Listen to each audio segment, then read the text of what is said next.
Hello, everybody, and welcome to the Trade Talks Live. I am Roger Wakefield, coming to you on a Tuesday morning. Yeah. How are y'all doing today? If you've been here Tuesday. before, it probably will be. If you've been here before, welcome back. Glad to have you here. If you have not been here before, welcome to the show. We talk about the trades each and every day, and we do it because, well, you don't have to look stuff up. We figured out that if you will study your profession, your industry, your niche, if you will study your trade each and every day, you can move up to be in the top 5% of your industry. And we just really want to make it kind of easy for you. So anyway, that's why we do what we do. I'm Roger Wakefield. I've got another YouTube channel called Roger Wakefield Plumbing Education. If you want to learn more about plumbing, go over there and check it out. And as you see, I'm not doing this here alone while he's telling you who he is. I'm going to run fix my tea. Yeah. Morning, everybody. I am Henry Wakefield, a.k.a. Squirt, as you see down on the screen. Roger's my dad. I know I don't say that often, but he's not in here. Shh, don't tell nobody. But yeah, 20-year pipe fitter by trade. Now I get to run LeakPro. You know, and love what we get to do every day here on the Trade Talks. LeakPro helps us be able to do that. We would like to thank them for sponsoring today's episode, where at LeakPro we build the most precise leak detection system for professional plumbers. And when I say the system, guys, I'm talking about the complete kit. It's our business in a box. It comes with the probe, which is the T-handle style stainless steel rod, super durable for that meter to the home service. You can push it in and out of the ground. The rock's not going to tear it up too bad. So Not too bad. Not too bad. You know, may scrape the rod just a little. But if you're going inside, you're listening through even a driveway, sidewalks, patios, anything like that, you're going to want the sidekick that comes in that complete kit. It's got an aluminum rod, and the aluminum rod on it is what kind of eliminates that layer of concrete. But it's soft metal, so you don't want to use it to probe in and out of the ground. So always check out the complete kit at our website, leak.pro. And guys, I also get to sponsor this because I started doing YouTube 7.5 years ago, and now I've started teaching people how to do YouTube. And a lot of people, the most obvious thing that I hear from them is look, YouTube won't work for me. It's like, well, if I'd thought that, it probably wouldn't work for me either. But I realized that it will. YouTube is the second largest search engine in the world. And you don't have to have a lot of fancy equipment to get started. You don't have to have a lot of viewers, a lot of followers, a lot of subscribers. You don't have to have a lot of anything, but you do need to get started. I think in the next 5 years, YouTube is going to be more important than your website because people go there to search, and that can change your world. Anybody here wants to go search plumbing right now? Man, look for the mustache of wisdom. Mustache of wisdom. That's what Matt calls it. Go check it out. If you want to find out more about doing YouTube yourself, I made a free webinar for you. Go to justmattroger.com. And we're also sponsored by Residential Service Professionals, the best practice group that gives you a business operating system that lets you learn to build your business where it's profitable. Not build another cookie cutter business, doing everything like every other company says it has to be done or you have to do it. And if you want to learn more about that, go check out residentialserviceprofessionals.com. And we're going to start out with the national news.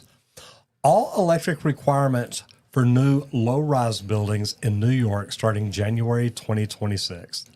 Now, New York has officially set the date. And that's when it is. The beginning of next year, all new low-rise buildings must go all electric. That means no natural gas for heating, cooking, or hot water in single-family homes and low-rise construction. Now, guys, we started hearing about this, 3 years ago? Yes. We were up in New York, up in Albany, shooting videos, and man. We were discussing this. We're discussing with companies up there. It's like, man, most of everything we do is gas. Yeah. That's it. And like that, this kind of astonished me. I know that we are heading more away from, but at the same time here recently, we were saying that solar and wind may not just be the perfect route because we may have to come back to some gas lines too. So Crazy. I'm kind of curious to see this come through. Yeah. Like this is going to be pretty wild, guys. But for HVAC and plumbing contractors, this is a seismic shift in everything up there. Guys, think heat pumps. induction cooktops, and electric water heating becoming the default. Supply chains are going to have to catch up, okay? Electricians are going to see a way higher demand in New York because everything's going electric. Plumbers may find some opportunities in hybrid hot water and storage systems. It's a good possibility. Mm-hmm. They're going to look for some alternatives. Everybody's going to. But it's policies catching up with the climate goals, okay? But it's also a whole new playbook for how residential builds are going to have to get it done in one of the biggest markets in our country. It's all shifting, and you're going to have to start embracing it because, guys, January 2026, this is going to become a requirement for the low-rise builds. And they've been talking about this for 3 years, y'all. For years. So y'all, I know if you are in New York, you've known this is headed your way. This is a good possibility. It's going to be here come January, guys. All right. Chris Powell says, I'll wait here. Chris Patterson, sorry about that. Doing residential service right now, currently waiting for the customer to get back to me. Yeah. That is. Don't hold your breath. Took out their elevator sewer ejection pump, replaced it with the almighty Zoller, 1/2 horsepower. I'm curious as to the benefits of having an elevator sewer pump rather than just a normal one. Not sure, man. Noticed a lot of people installed elevator pumps 10 years ago. Look, if it ever floods in a house, it's going to end up in the pit, and you do want to keep that dry. I completely get that. Gen X Plumber says, good morning, fellas. Happy Tequila Tuesday. He spelled tequila kind of funny. It looks like taco. It looks like taco. Plumber in the Trade says, good morning, gentlemen. I have been blasted with definitions of the plumbing code for the past 2 days. So much information to go through and how each term relates to the code. It always goes back to the code. Yeah, I remember your plumber definition book, and it's pretty much just a dictionary for the plumbing terms. It is. It is. Plumber in the Trade says we have 2 type of codes here in Canada, the National Plumbing Code and the provincial, for me, Ontario Plumbing Code. Makes sense. Yeah. Plumber in the Trade says national is the base that all the provincial ones are based on, but they add to it for their specific region. And in each city here, it's the same way. It's the addendums. Yeah. So it is what it is. We get used to it. All right. Bottom line, cross-training crews to reduce subcontractor dependency. And this is one of the fastest ways to reduce the cost overruns. Guys, if you're cross-training, you've got people that can do multiple things. Instead of calling in a sub for every little scope gap, your crew can cover basic skills across the trades. A plumber who understands how to set a temporary panel, that ain't happening. Or a carpenter who can safely hang basic duct runs, that ain't happening either. Yeah. Now, when I think cross-training, I think plumber learning electrical. Plumber learning HVAC. I think HVAC mainly. I think fitters learning fire caulking. Okay, like some small things that they can do while they're there. We don't have to have that specialty subcontractor for necessarily. And that can save hours, and it keeps the job moving. Yeah. And the bottom line is every time you avoid a handoff delay, you protect margins. Now, I remember when I worked at TD a long time ago, that they literally put out a message to people and said, hey, who wants to learn another trade? I was like, okay, I'm on board. They were trying to put crews together where they could send a plumber HVAC person out. Yep. He's there. He's going to inspect your HVAC system. He's going to change a capacitor. He's going to clean your fan, whatever needs to be done. Companies with structured cross-training have reported up to 15% faster project delivery. And it doesn't replace the licensed specialist, but it keeps your projects lean and tight. They loved having me on a job because I was a pipe fitter, great at pipe fitting. They knew I knew plumbing because my whole family's plumber. I learned plumbing before I ever learned pipe fitting. So on a test day or a down day when we were waiting on something to show up, hey, go help the plumbers. And we were a combo local, so I had my plumbing apprentice card all the time so that I could always work on plumbing. I had plenty of journeyman plumbers around me to work under their supervision. But doing those little cross trainings, learning that extra trade, that extra part, that extra piece, keeps you on the job. That's the major here. And that's what I love about the cross training. And to not have to bring in that extra subcontractor for something small and simple. Like we talk about it a lot when you're patching concrete holes. You know, look, I'm a plumber. It's not going to be perfect. No. But I learned from enough guys that it's going to be decent. You know, do you want me to patch a hole? Probably not. If it's just going under carpet, guess what? Me just going ahead and doing it real quick is going to be just fine. Right. We'll get it handled so you don't have to bring anybody else out. Just the small things, that goes a long way with your customers. Look, we do everything that we can do. And I mean, to be honest, I do, though. I tell customers, look, you don't want me patching your sheetrock where people can see it. Yep. You don't. Nope. But I'm honest about it. That is not my area of expertise. All right, safety. Talking about enhanced PPE, wearables or sensor-equipped safety gear. Squirt? Yeah. It's a lot different. Man, dude, safety is not just hard hats and boots nowadays. Wearables are coming into play, guys. And, you know, you see it all the time, but you think these helmets with the heads-up displays. Talked about this a couple weeks ago, man. Like, I want to be able to watch a movie while I'm working. You can. Well, I can when I'm driving. I can. Let me go get my AR. You can. It's possible. You can pull up YouTube and put it on this wall. I could be sitting here doing this. It'll never move. You can turn your head and it will stay on that wall. That's where your movie will play. You can pull up Netflix over here too if you really want to multitask, get that brain rolling. Or you could use it to send out safety alerts for you, to flash red when you're in the danger zone. I like it. Think vest with heat sensors. They know when you're starting to warm up too much, that you need to go cool off. Or fall protection harnesses with the Internet of Thing alerts.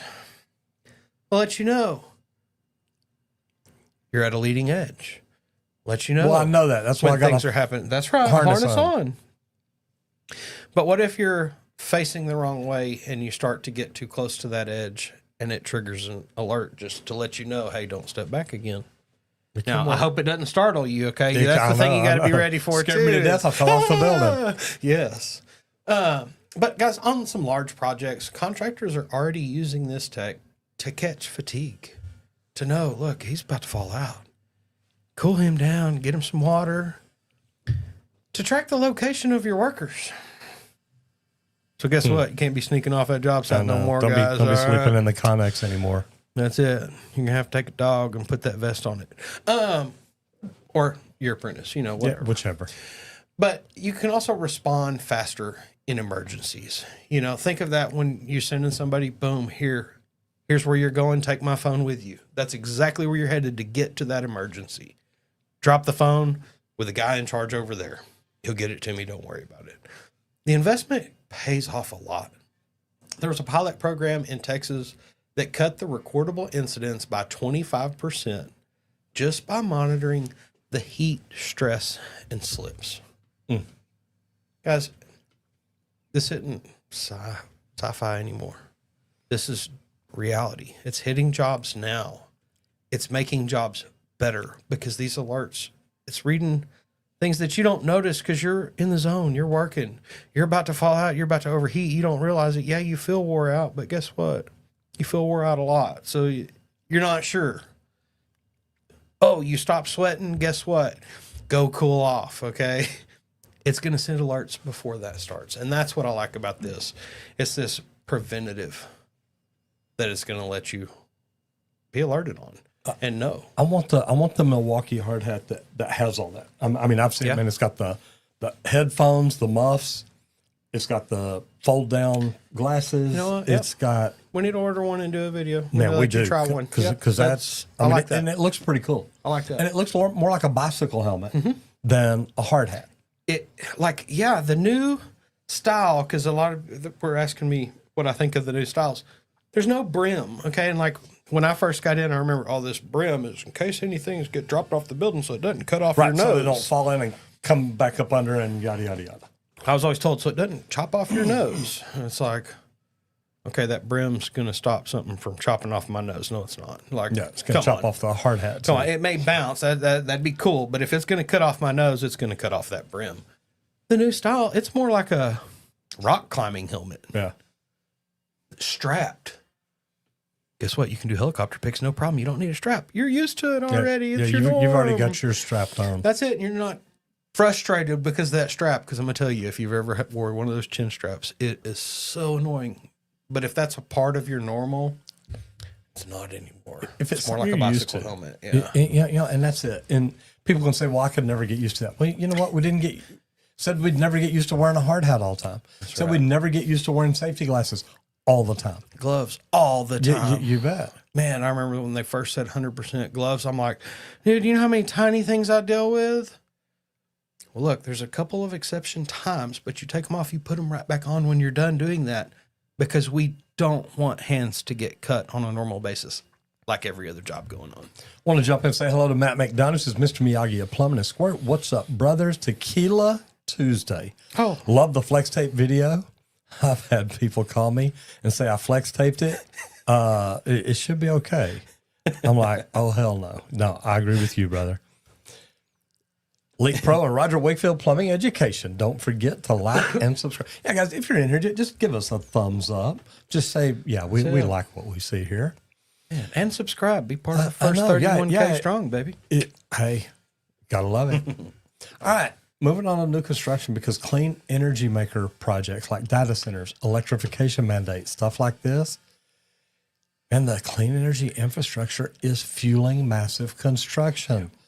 Data centers tied to renewable energy, new battery plants, and electrification projects. I know, I like that one. I know. Electrification projects baby.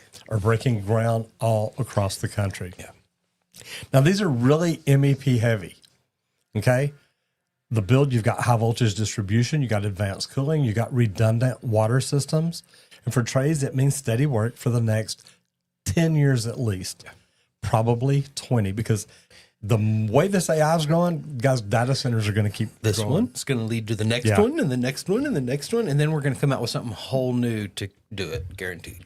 And if you want to help your future, the future of your company, get pre-qualified now with companies that are serving the clean energy boom. Yeah. This opportunity isn't just for in the tech hubs either, guys. Smaller cities are bidding aggressively to host these projects.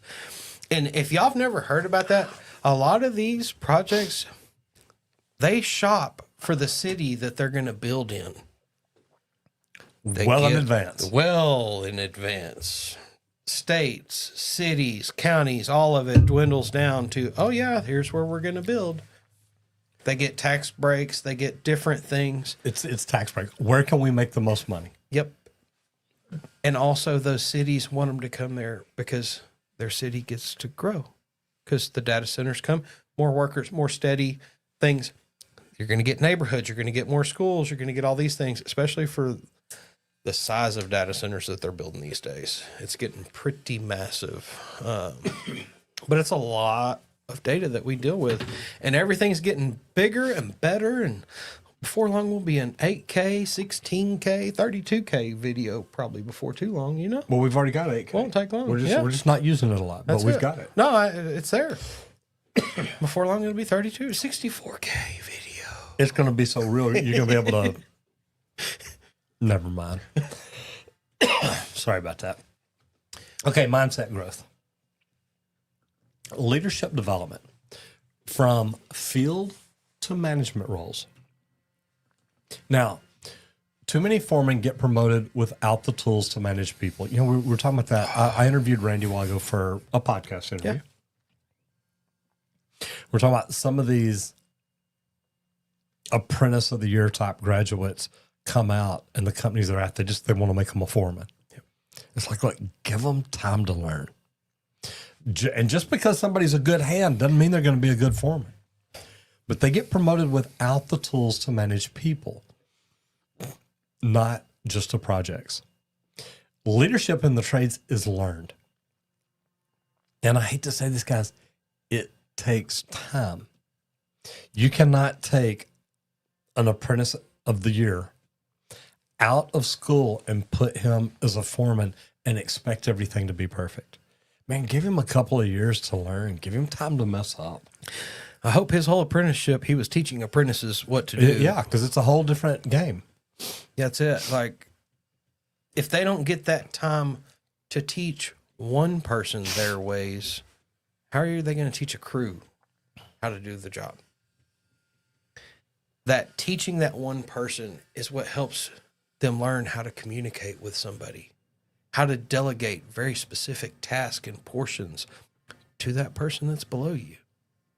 One of the biggest things that they're going to learn, conflict resolution. Because guess what? Some things that you're going to tell that apprentice to do, they're not going to want to do. They're going to want to fight back. You're going to have to learn how to deal with that.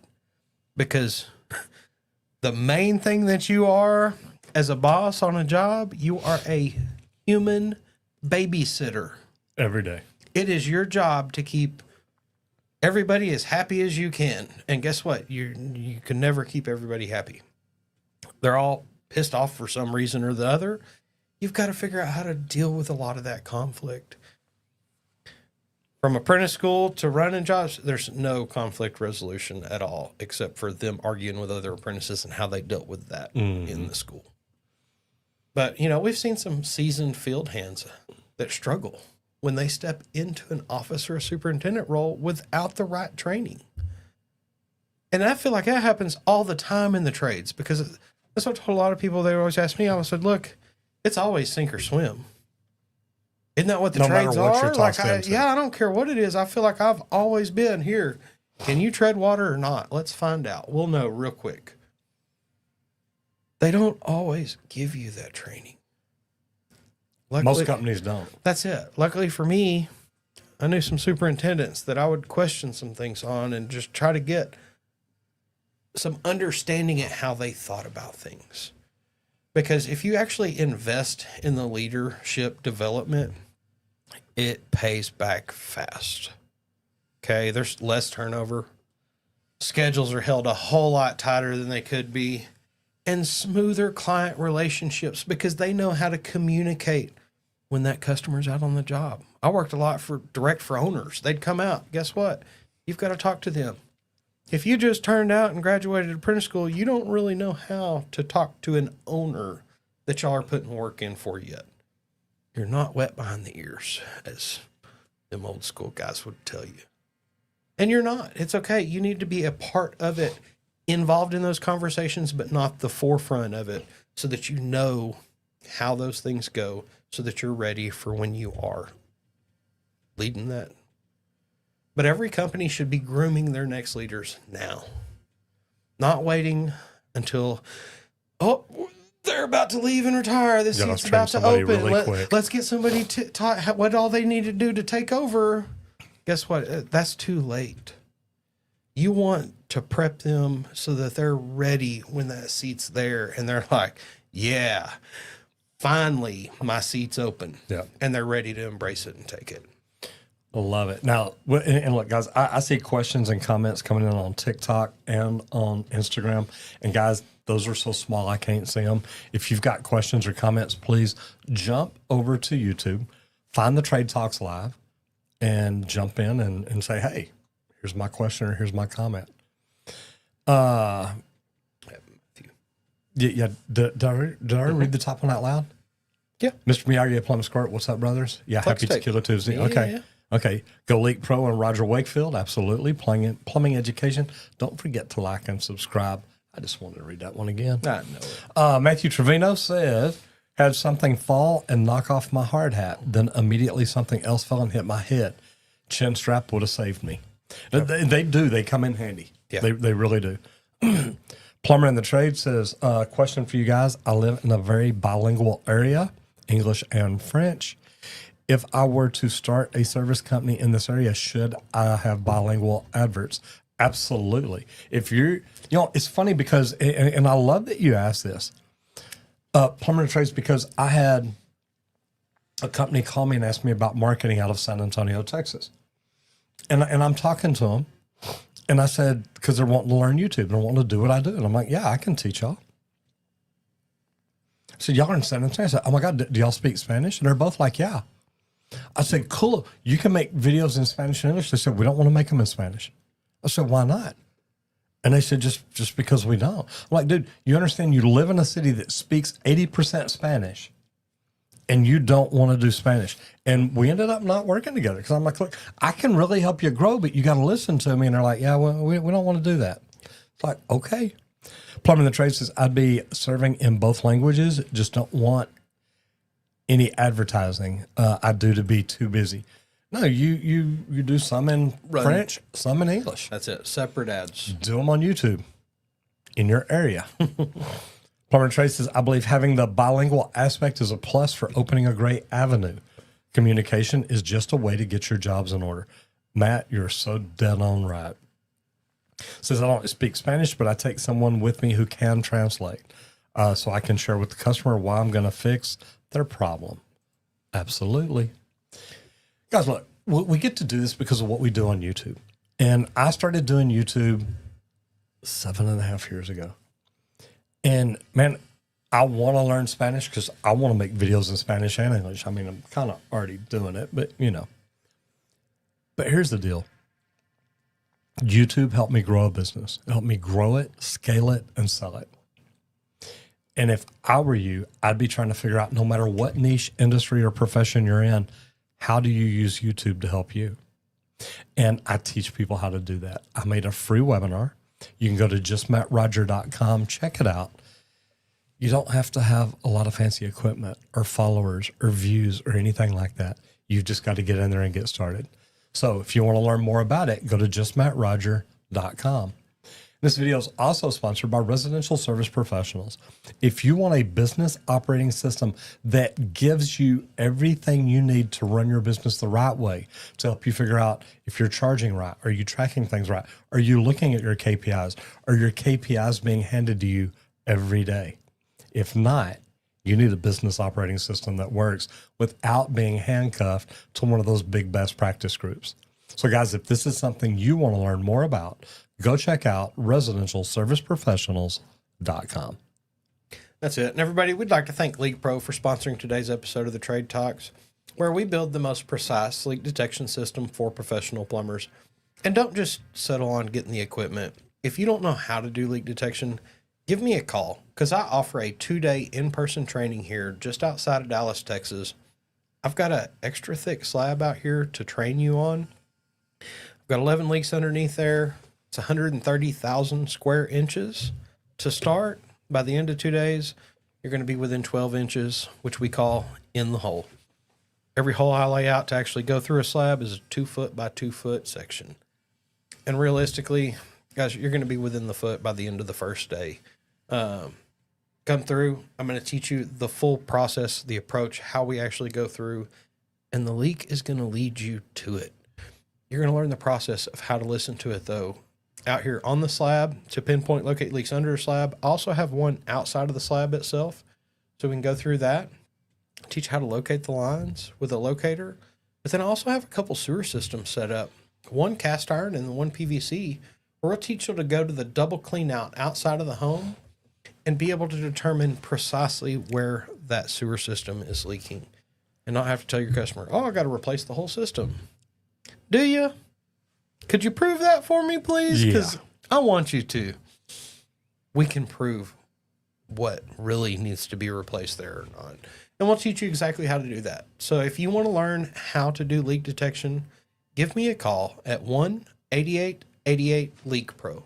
If you want to check out the complete kit, take a look at the equipment and kind of browse, check out our site, leak.pro, and take a look at that complete kit. It's got everything you're going to need.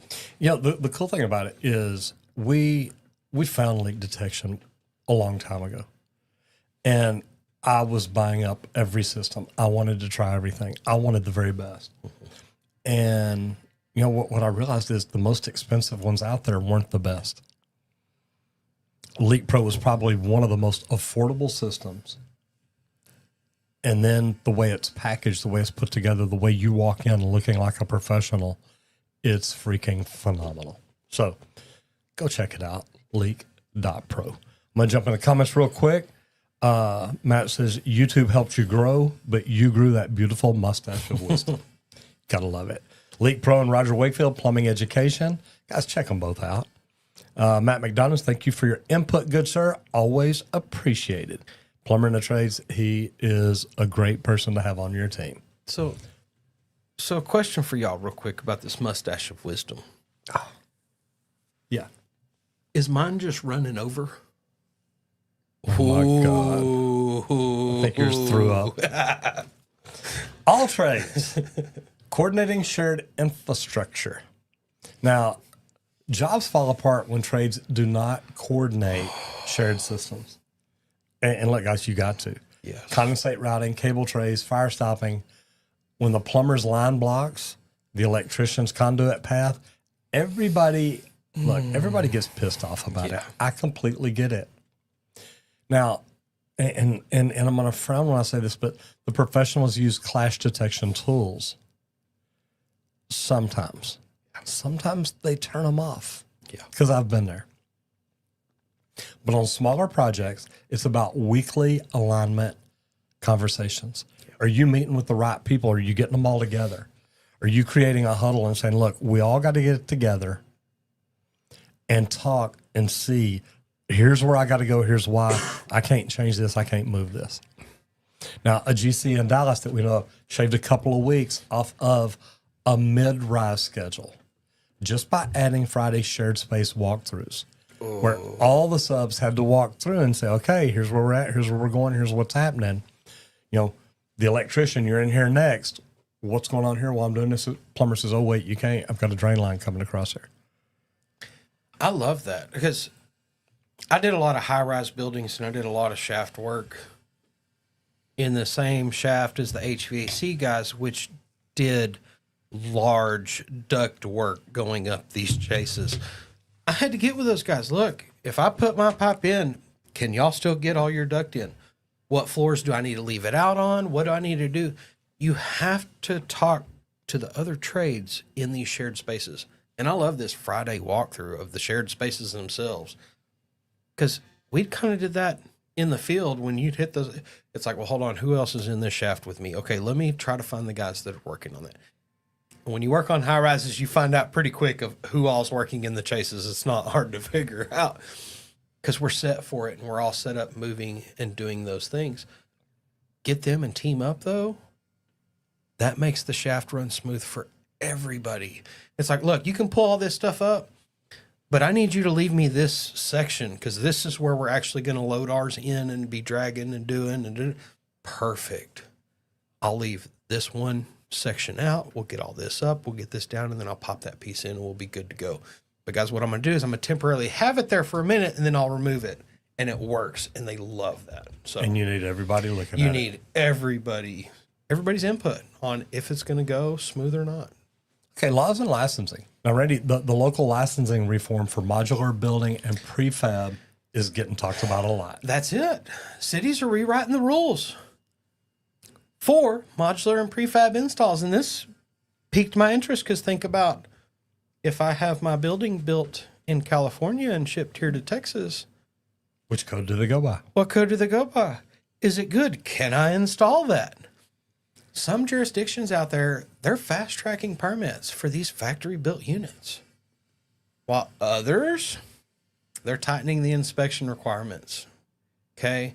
So if you are in prefab, you need to be up to the speed on what your city or your state is requiring.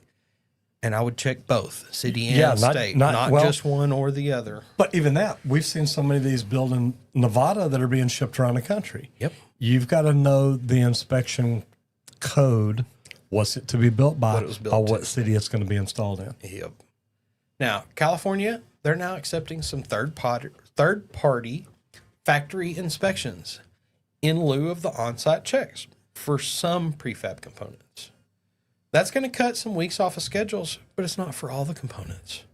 Okay? And in other states, modular is still treated like site build, which erases the time savings for some things that are built. Well, it erases the time savings on maybe having it inspected while it's in the shop. Okay? Yeah, because you still got to get it re-inspected. And Right, everything. right. You're going to have to have it re-inspected. And me, it's like, why do I need Nevada to inspect it if it's being installed in Texas? Yeah. If Just I'm because gonna it's have to built here, inspect it there, doesn't matter. I've got to get it inspected here anyway. But if you'll stay ahead of the licensing changes, that's the difference between profit and pain. Because, guys, if you're not making money on it, it doesn't matter where you build it. The main purpose for doing the prefab is in order to get in and get 90% of the labor done in a controlled environment. That way there's no, labor is the biggest factor on the job. It's the big unknown. That's why great superintendents make great money. Yes. They get jobs done on time, under budget, and safe. Because most things are out of our control, but the things that we can control, we control well. And if you keep it lined up right, that's how you save that time and labor. By the better superintendents doing a better job. Why? Because they had everybody in the right place at the right time. While the other guy that didn't know as much, well, he didn't have a crew over here in this area. He didn't realize they were needed that bad. And some of them, maybe they got better tools. Yeah. Guys, get them what they need. That's it. All right, business training. Estimating and scope planning under uncertain input costs. Yes. That gets to be bad. This is what I call the nightmare in estimating, okay? Steel, copper, lumber, they ain't steady. 1 month down, 1 month it's spiking.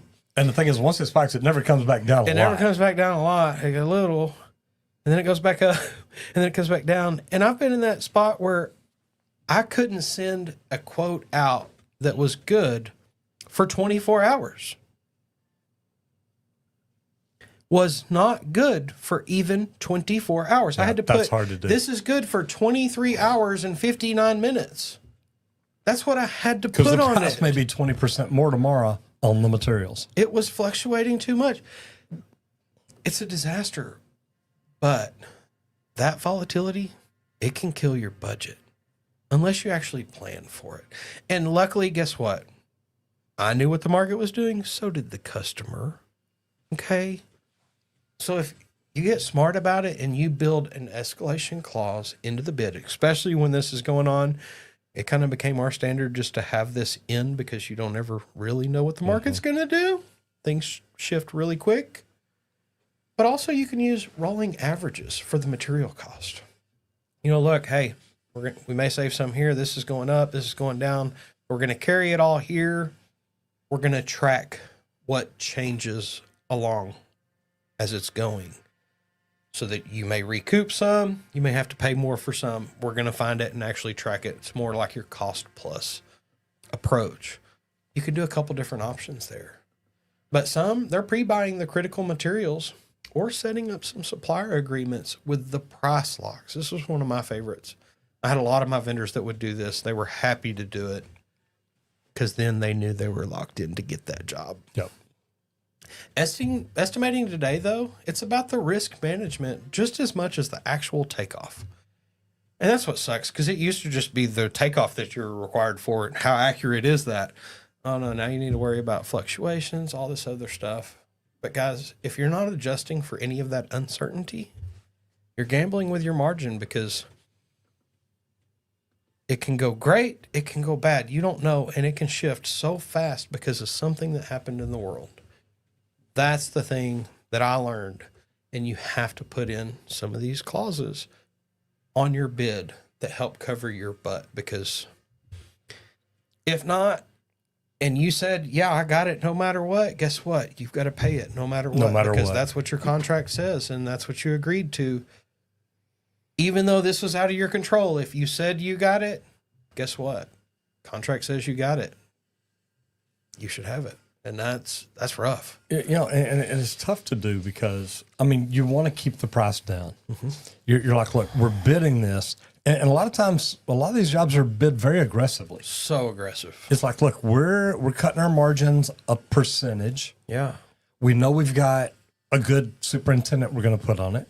We know we've got our top project manager we're going to put on it. They're going to be able to help increase these margins a little bit. They're going to be able to manage the margins. And, it doesn't always work that way, but that's what you're trying for. Yep. But then again, you never know when something happens. and this job got delayed a month. Well, that good superintendent got moved somewhere else. Now you've got a pretty good superintendent. Yep. And that's why, look, I bounced from company to company. Now, there were 2 companies pretty much in 20-something years in the union. There were 2 companies I worked at 90% of the time. There was another company that I worked at a year. Just a little. Yeah. But the thing is, you've got to understand when you're trying to get a job. I remember when the water park, I worked for a company that had never done work like that, which nobody in Dallas had. Yep. But one of the vendors came to me and said, hey, look, man, this is right up your alley. You say you're a specialist at specialty piping. Yeah. Have we got a deal for you? I'm like, you know what? Let's look at it. And I had to go in and sell it to my company. Hey, look, we can do this. Yep. This is going to be a big job. This is going to be a good job. Started talking to them about the total station. It was a great job. It was a great job. And man, they loved it and they made money on it. Yeah. And, you know, the good thing is that Even with missing all the deck drains, it was like $1 million miss or something, and we still overcame that. You remember that? The deck drains on the tower or something, like, were completely missed on the whole estimate or something. But the job was ran so smooth From the beginning. labor was overcome before they even noticed the issue. It was already covered, which was really cool. That blew my mind. guys, the thing is, if you look ahead, you play ahead, you don't get behind. Man, I was constantly, and then when we got the job, I remember the vice president of the company coming in and saying, well, you know, you're going to have to run it. I said, wait, I'm the, On this. I'm No, superintendent you over all construction. He said, no. We've never done a job this size. It's going to be yours. It's like, okay. And we did good. That's it. Vehicles. Okay, now I love this because y'all hear me talk about residential service professionals all the time. Branded and clean vehicles can improve your customer perception. You've got to understand that your fleet is your rolling billboard. It is your sign. It is what people see when they're stopped at red lights. It's what people see when they're driving through the parking lot of the big box stores because your guys forgot 1 3/4 inch 90. But a dirty, dinged up truck tells customers that you don't care about your image. And if you don't care about your image, why do you care about taking care of them in their house the right way? A clean, branded van, it builds trust before you even knock on the door.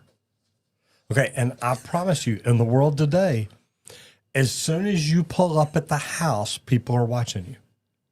Yep. They're either watching you on camera. They're like, okay, he's here. They're watching to see how long you sit there. Are you trying to base your price on how nice their house looks? Are you trying to see what kind of cars they have in the driveway so you know what to set the price at? Surveys show a 74% of homeowners judge professionalism just by the vehicle appearance. Yep. What do your wraps look like? What do your decals look like? Is it branded? Do you have a regular wash program? Do you clean your vehicles? Whenever I sold to Rescue Air, they had a company that came out once a week and washed the vehicles while the guys were in a safety meeting. They could literally wash 20, 30 vehicles in an hour. They had pressure washers. They pulled up. They had crews. Man, they were set up for it. Okay? These programs are marketing spend because you want your image to be amazing. And it's not just maintenance, guys. You got to understand that. This is preventive maintenance. You're doing these things to keep from looking bad. This is often, your vehicle is often the first impression that people see of your company, and it should sell confidence. If you're not staying ahead of keeping your vehicles clean, keeping your vehicles maintained, if you're not literally looking at it and continuously saying, look, what can we do to improve this? You just don't care about it. And I don't mean that bad, but man, if you don't care, why should your employees care? Yep. And, you know, there's so many things that you can do to look good, but taking care of your vehicles, and I mean, it's not just the outside of the vehicle, you know, we're talking about washing them and stuff. You've got to understand, you've got to communicate with your technicians and say, look, you can't just throw all your receipts up on the dashboard. That's not where yesterday's lunch bag goes. That's not where this goes. You have got to take care of the inside and outside of that vehicle. Because if somebody pulls up driving down the highway and they're looking at you, man, this looks like a good company. They're green. It's an electric vehicle. Boom, boom, boom. And then they pull right up around you and they look over and you can't even hardly see the driver peeking up over the pile of receipts on his dashboard. And it looks like trash. And it's like, that's just not what I want. It's just like it's Con said over here on Insta. If I see loose papers, coffee cups, etc. on that front dash, I instantly assume that you are not a professional. Yeah, absolutely.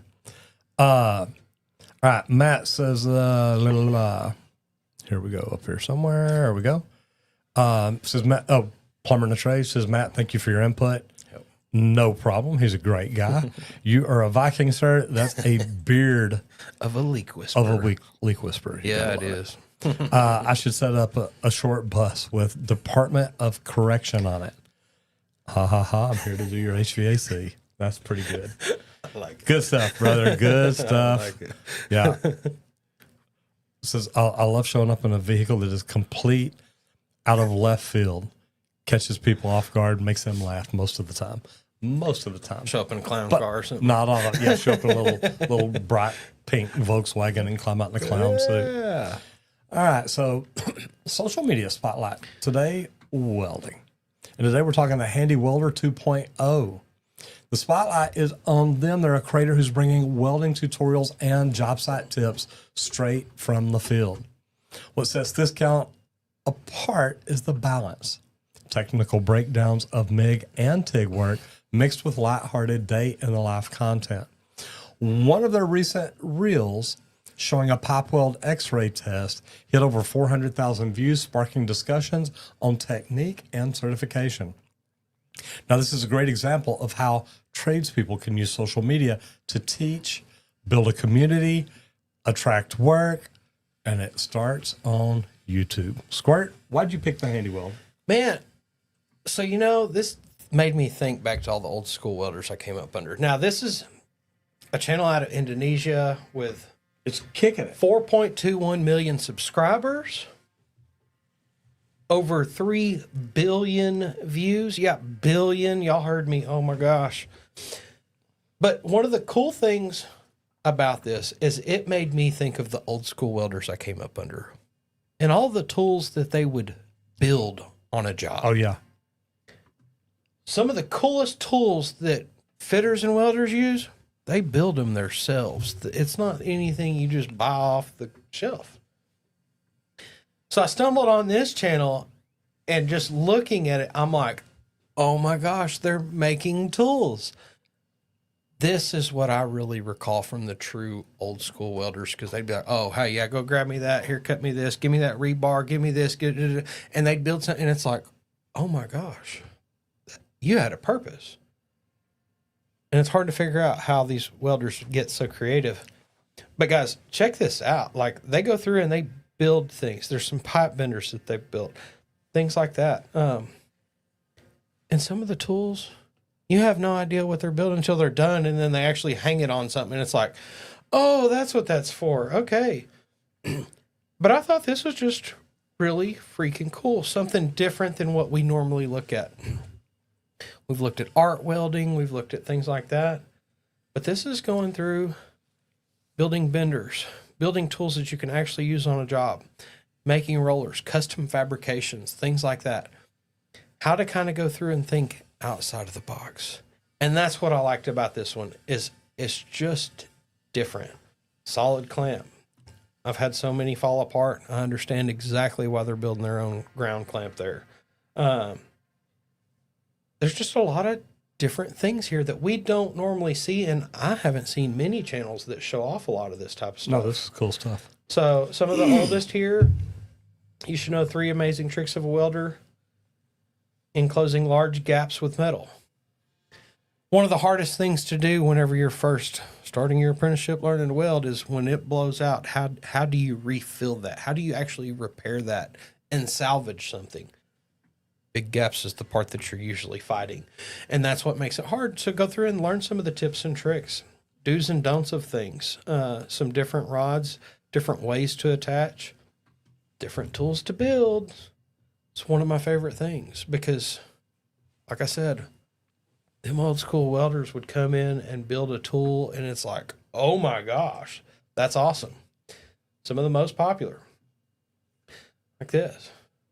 What is it? A rod tire or bender or something? Like I've seen it where they use it to roll steel around, and it grabs hold of it, holds it, and then they twist it around and it bends it and wraps it right around. Making your own clamps, like we were saying, one of the most populars. Just little simple things. Welders can build so many things. And that's what I loved about being a pipe fitter is when it's metal, it's built, it's solid, it's going to last a long time. And if you can be creative enough, it's going to work perfect and smooth. That's it. So definitely a cool one. Pop over here to shorts real quick. And this is one of the shorts that really stood out. You've got the weld there, but then the marker that you see there is the actual step that they're doing to do that weld. So that's where they actually put the rod. They make a puddle at the dark spots as they continue down this line, and that's how they welded the two pieces together. That's really good for somebody learning the process of what step means when you're doing stick welding, and it's more like a butterfly stitch. There's a lot of different techniques to lay out different types of welds to melt different metals together. And that's what they're going through and kind of teaching here. I think it's a really cool way to do it. And then teach you how to actually connect things solid. I learned that from a lot of the old school guys. So definitely a good channel, man. Something different. Handy Welder 2.0. Cool deal. You got to love it. All right, best practices. Today's best practices are brought to you by residentialserviceprofessionals.com. You know those big best practice groups, the ones with the bright, shiny brochures? They invite you in for the day where they talk to you and coach you and teach you how amazing their product is. All the big promises and then the even bigger costs. They claim to have the best system to grow your business. Now, that's not always true. Guys, here's the problem. Their system, it's not your system. You get locked into contracts, you get buried in fees, and you get stuck using cookie cutter scripts for your CSRs, your technicians, anybody that talks to anybody. And I know because I was there. You're chasing numbers that don't matter to your market. Okay? Pretty soon, you're working harder, you're paying more, and you're losing the identity that made your business yours in the first place. You're losing the reason that you started your business, because you started it for a reason, and chances are it wasn't just to make money. So that's where Residential Service Professionals is different. We don't hand you a playbook and tell you to burn what's already working. We build it around you, your market, your people, your goals. You get proven practical strategies that you can actually use without all the talk, without all the hype, without all the handcuffs. You get good things. You get a plan that is tailored for you, not templated for you to have to fit into. No long-term contracts or forced vendors. You don't have to buy from anybody you don't want to. It's about people first. If you make things about people first, the profits will follow. And most important, you keep your brand, you keep your culture, your way of doing business. You keep it as your company, not where you're just building their company and spending a lot of money to do it. Guys, you can grow without giving up control. With Residential Service Professionals, you get the business operating systems and the profits, and you still get to run your business your way, because the best version of your company is still your company. It's not the one that they want you building for someone else. Now, this video is sponsored by Residential Service Professionals. If you want to learn how to grow a business that you want to grow, that you want to build, but you still want it to be your business, not someone else's, If you want a business operating system that does things for you and gives you time to work on your company, not in your company, go check out residentialserviceprofessionals.com. Get a business operating system that works for you. And it's also brought to you by me. I teach people how to do YouTube because of what it did for me. I started and grew my company, and then I sold my company. But I sold it because I got so busy doing YouTube, and we were growing in so many different ways, and I could do so many new things and help so many people that I decided, you know what, I'm going to go ahead and sell the plumbing company. But I did it because of what I learned to grow it. And that was how to market a company using social media. And guys, social media to me, man, it was the game changer. I did not have to spend near the amount of money that my best practice group was telling me I needed to. I was like, there's no way. I can't do it. If I spend that much money, I will make no profit. So we learned things to do, or we learned to do things different. But marketing through social media is a great thing to learn because really you can do it yourself. Guys, if you want to study a little bit about how to do YouTube, I made a free webinar. Free. Just go watch it. You don't need a lot of fancy equipment. You don't need a lot of followers. You don't need a lot of subscribers. You don't need a lot of videos out there. You need good, thought out videos, and we can teach you how to do it. If you want to learn more about it, go to justmattroger.com and check it out. That's it. And everybody, we'd like to thank LeakPro for sponsoring today's episode of the Trade Talks, where they let us come in here, hang out, and talk trades for an hour each and every day, Monday through Friday, except for major holidays. And at LeakPro, we build the most precise leak detection system for professional plumbers. But when I say the system, I'm talking about the complete kit. I build 2 different devices, and they both come in that complete kit. You've got the probe, T-handle style with a stainless steel rod, super solid. That's for that meter to the home service, anything underground, irrigation lines, stuff like that. But then that sidekick, it's one of my favorites. It's the pistol grip style, but it's got the aluminum rod. And that's what I love because it eliminates the layer of concrete. So if it's a leak under slab, driveway, sidewalks, patios, anything like that, that sidekick's amazing. So check out the complete kit at our website, leak.pro. But don't just settle on the equipment if you don't know how to do leak detection. Come down here and get trained. Spend a couple days with me. You're going to learn how to take this 130,000 square inch slab, and you're going to be able to pinpoint locate a leak in the hole.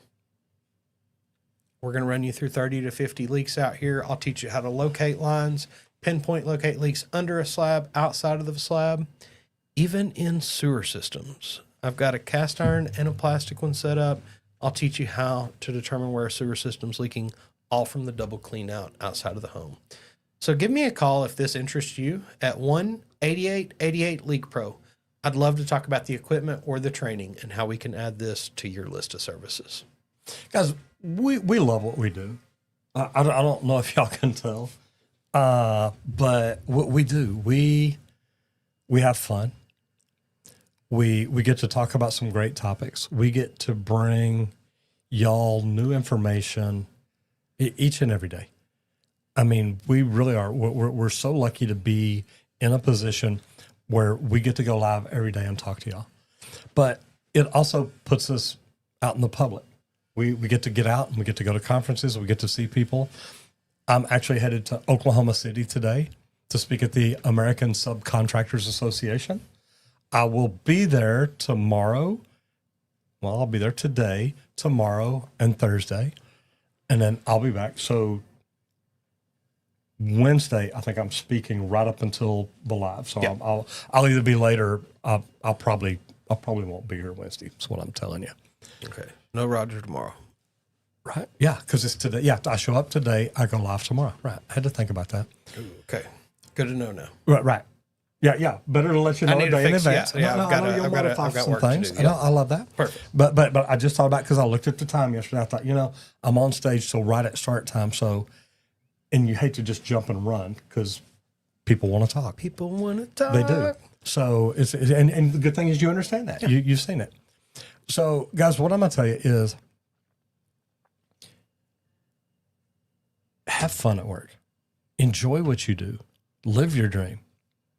whatever you do out there today, do it safe, but have fun. That's it, everybody. Happy freaking Tuesday. Tomorrow, hump day. I hope to see you back in here tomorrow, guys. Get out there, hit it effing hard. You know we will. See you tomorrow. Bye, guys.